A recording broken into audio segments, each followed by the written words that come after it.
तो बच्चों तैयार हो पढ़ने के लिए मैथ, वो भी सिंपल तरीके में। हम लोग क्या सीख रहे हैं, एलसीएम एंड एचसीएफ, वो भी बहुत बेसिक अंदाज में पढ़ रहे हैं, क्योंकि हम लोग को क्या है, आरआरबी ग्रुप डी के लिए, ग्रुप एनटीपीसी के लिए, मतलब रेलवे का जो भी एग्जाम आने वाला है उसके लिए आपको जम के तैयारी करना है।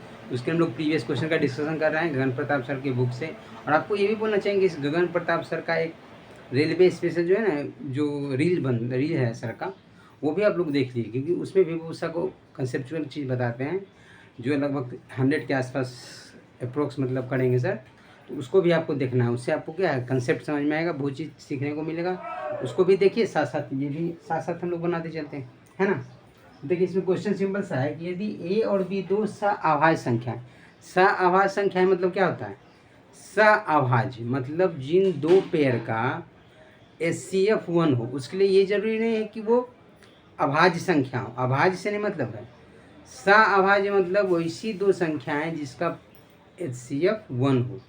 उसमें भाज्य संख्या भी रह सकता है, अभाज्य संख्या भी रह सकता है। ऐसा दो संख्या जिसका HCF 1 हो वो कहलाती है सअभाज्य संख्या। तो उसका अगर एलसीएम निकालने के लिए बोलेगा तो सिंपल सा बात है, क्योंकि तो उसमें कोई कुछ कॉमन है नहीं। एलसीएम का मतलब होता है कि कॉमन निकालना। जब कॉमन निकालेंगे कब, जब उसमें कुछ कॉमन रहेगा तो ना कॉमन निकलेगा। और जब बोल रहे हैं कि सअभाज्य है, सअभाज्य का मतलब कॉमन एक हो, तो उस कंडीशन में क्या करेंगे, उस दोनों को गुना कर देंगे, सिंपल सा बात। और कुछ तो कर नहीं सकते। जैसे क्वेश्चन है कि ए और बी दो सअभाज्य संख्या है, तो उनका लघुत्तम समावर्तक क्या होगा, तो ए गुने बी, क्योंकि दोनों में कुछ कॉमन है ही नहीं। तो ए और बी को ए गुने बी एलसीएम हो जाएगा। इसके option number D the right answer for this question. ये भी देखिए ग्रुप डी 2022 का प्रीवियस क्वेश्चन है। अब ये समझिए सअभाज्य संख्या यानी को प्राइम नंबर किसे कहते हैं, 4 5 जो है ये भी, इसमें 4 जो है क्या है भाज्य संख्या, कंपोजिट नंबर इसको बोलते हैं, भाज्य संख्या। 2 से भी कटता है, 1 से भी कटता है, 4 से भी कटता है।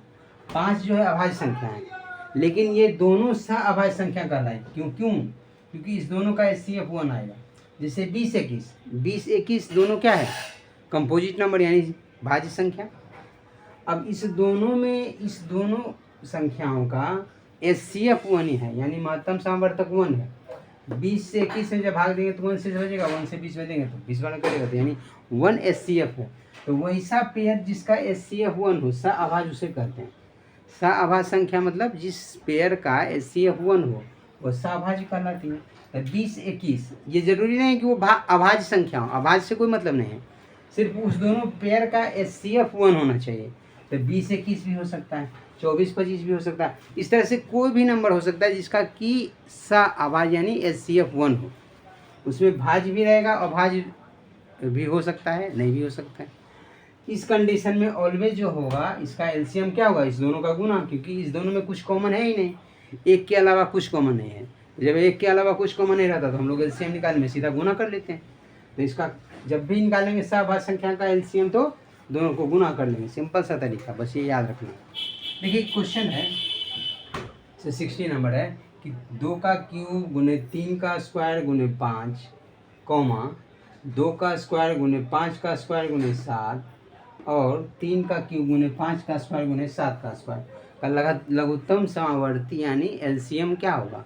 तो देखिए जब भी फैक्टराइजेशन के फॉर्म में रहे और पावर के रूप में दिया रहे तो एलसीएम निकालने का सबसे बेस्ट तरीका, पहले जो बेस में है अलग अलग प्राइम नंबर को लिख लेंगे। तो जैसे अलग में क्या क्या है, 2 है, 3 है, 5 है, 7। तो देखिए हम जैसे पहले 2 लिखे, अब 2 लिखे तो 2 का जो मैक्सिमम पावर है उसको लिखना है। एलसीएम निकालने के लिए हाईएस्ट पावर लेंगे, ये ध्यान रखना है, प्रत्येक को लिखना है, बेस जो रहेगा सबको लिखना है, और कॉमन में जो सबसे हाईएस्ट पावर है उसको लिखेंगे। तो 2 का पावर यहाँ 3 है, 2 का पावर 2 है, बस 2 का पावर 2 है, 2 का पावर 3 है, तो हाईएस्ट पावर 3 है तो 3 को लेंगे, तो 2 का पावर 3 हो गया। ये एलसीएम बराबर हो रहा है। अब 2 का पावर 3 हो गया, अब 3 है तो 3 को भी लिखेंगे। अब 3 का पावर क्या लिखेंगे, 3 यहाँ 2 है, 3 यहाँ 3 है, तो हाईएस्ट पावर यानी 3 का पावर 3 लेंगे, लिख लिए 3। अब 2 3 के बाद 5 लेते हैं, अब 5 लिखेंगे। अब 5 का पावर 1 है, 5 का पावर 2 है, 5 का पावर 2 है, तो हाईएस्ट पावर यानी 5 का पावर 2 लेंगे, सिंपल सा बात। अब 2 3 5 हो गया, 2 3 5 हो गया, 7 1 है, 7 को भी लिख लिए। 7 का हाईएस्ट पावर, तो यहाँ 1 पावर है, यहाँ 2 पावर है, यहाँ 2 पावर ले लिए, मतलब ऑलवेज हाईएस्ट पावर लेंगे एलसीएम में। हाईएस्ट पावर यहाँ 2 है तो 2 लिख लिए। अब 2 5 7 हो गया, 3 5 7 हो गया, सब हो गया। तो इसका एलसीएम ये आ गया 2 का क्यूब गुने 3 का क्यूब गुने 5 का स्क्वायर गुने 7 का स्क्वायर। एलसीएम निकालने में प्रत्येक बेस को लिखेंगे और हाईएस्ट पावर को लेंगे, ये ध्यान रखना। तो ऑप्शन नंबर क्या है इसका, 2 का क्यूब 3 का क्यूब 5 का स्क्वायर 7 का स्क्वायर, यानी option number is the right answer for this question. RRB group D 2022 का ये प्रीवियस ईयर क्वेश्चन है जो कि आप इजी वे में बना सकते हैं, सो सिंपल से तरीके से। तो हम लोग फिर मिलते हैं नेक्स्ट वीडियो में नेक्स्ट कंसेप्ट के साथ, तब तक के लिए थैंक यू सो मच।